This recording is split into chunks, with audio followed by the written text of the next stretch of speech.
नमस्कार, मैं हूं इंद्र मोहन। बिहार में कोरोना संक्रमण के मामले लगातार बढ़ रहे हैं।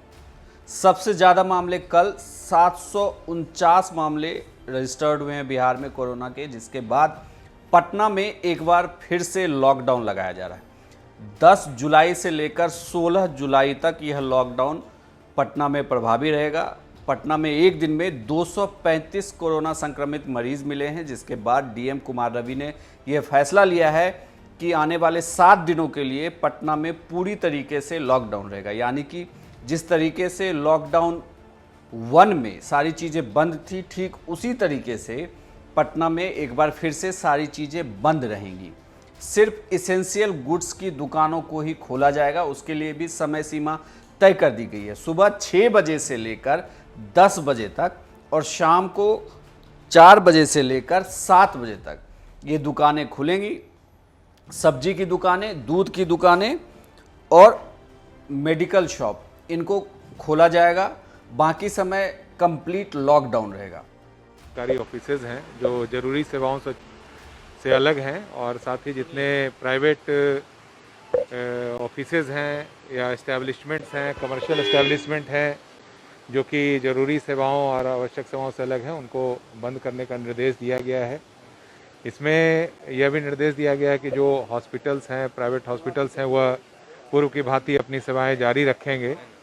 और इसमें जो सरकार से निर्देश प्राप्त हुआ है मास्क लगा करके सार्वजनिक जगहों पर जाने के लिए, उसके बारे में सभी पदाधिकारियों को विशेष निर्देश दिए गए हैं। सभी अनुमंडल पदाधिकारियों को, शहरी क्षेत्र के सभी थाना अध्यक्षों को, नगर निगम के पदाधिकारियों को ये फाइन करने की शक्तियाँ प्रदान की गई हैं। और साथ ही कहीं भी भीड़ भाड़ नहीं हो, इसके लिए विशेष निर्देश दिया गया है।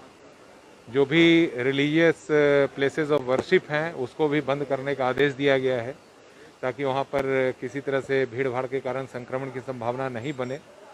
तो ये अभी एक सप्ताह के लिए इसको शुक्रवार से प्रारंभ हो करके बृहस्पतिवार तक इसको लागू किया गया। क्या छूट रहेगी सर इसमें जो आवश्यक सेवाएं हैं, जैसे जो किराने की दुकान है, मेडिसिन की शॉप्स हैं, बैंकिंग सेवाएं हैं, एटीएम सेवाएं हैं, टेलीकम्युनिकेशन है, प्रिंट इलेक्ट्रॉनिक मीडिया है, ये सबको छूट दी गई है। लेकिन जो भी कमर्शियल इस्टेब्लिशमेंट है, चाहे उन सभी प्राइवेट कमर्शियल इस्टेब्लिशमेंट को बंद करने का आदेश दिया गया है। साथ ही जितने सरकारी ऑफिसेज हैं उसमें जो ज़रूरी सेवाएं हैं, जैसे डिस्ट्रिक्ट एडमिनिस्ट्रेशन है, पुलिस की है, फायर सर्विसेज है, इलेक्शन रिलेटेड है, डिजास्टर मैनेजमेंट रिलेटेड है, टेलीकम्युनिकेशन है, इन सभी सेवाओं की जो ऑफिसेज हैं वो खुलेंगी, जो कि मिनिमम स्ट्रेंथ पर काम करेंगी।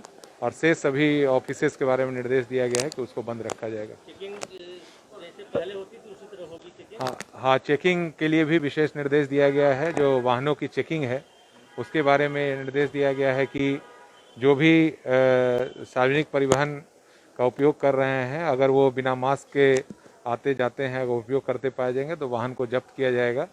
और जो भी इस तरह से बिना मास्क के सार्वजनिक जगहों पर, कार्यस्थल पर देखेंगे, वहाँ जो फाइन का प्रोविज़न है उसको फाइन भी किया जाएगा।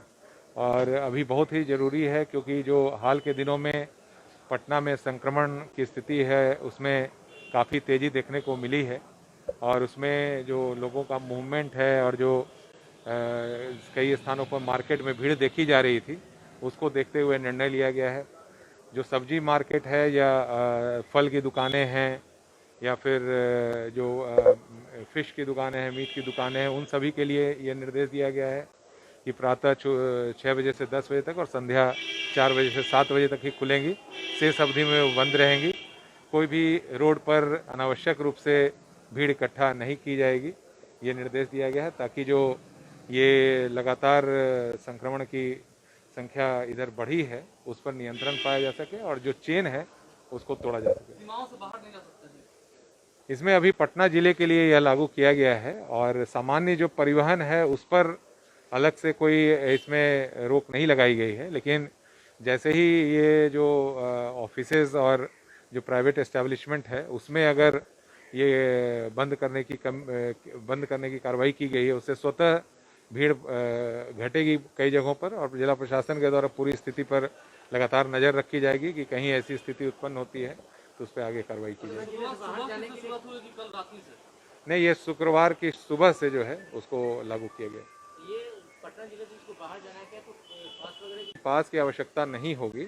जो परिवहन के बारे में जो बताया गया कि जाने आने में उस पर इस तरह किसी तरह के प्रतिबंध नहीं लगाए गए हैं। जो अनलॉक 2.0 है उसी के अनुसार परिवहन हो, चाहे इंडस्ट्री के कार्य हों, चाहे जो सरकारी योजनाएं चल रही हैं जिसमें रोजगार सृजन होता है, वो सब चलती रहेंगी। लेकिन जो एस्टैब्लिशमेंट हैं, बाजार है, उन सब में जो अनावश्यक भीड़ लगती है उसको देखते हुए ये 1 सप्ताह के लिए लॉकडाउन करने का निर्णय लिया गया। ये कल का गैप जो दिया गया है, इसके किसी खास रीजन लोग नहीं, इसमें लोगों ये मुख्य रूप से है कि लोगों को समय दिया जा रहा है और साथ में क्योंकि कई जो प्रशासनिक पदाधिकारी हैं उनको भी यह सूचनाएं पर्याप्त समय पर मिले और आम जनता को भी पर्याप्त सूचनाएं मिल जाए, क्योंकि पूरे ज़िले में लागू किया जा रहा है और पटना एक बड़ा ज़िला है, उसको देखते हुए यह समय दिया गया।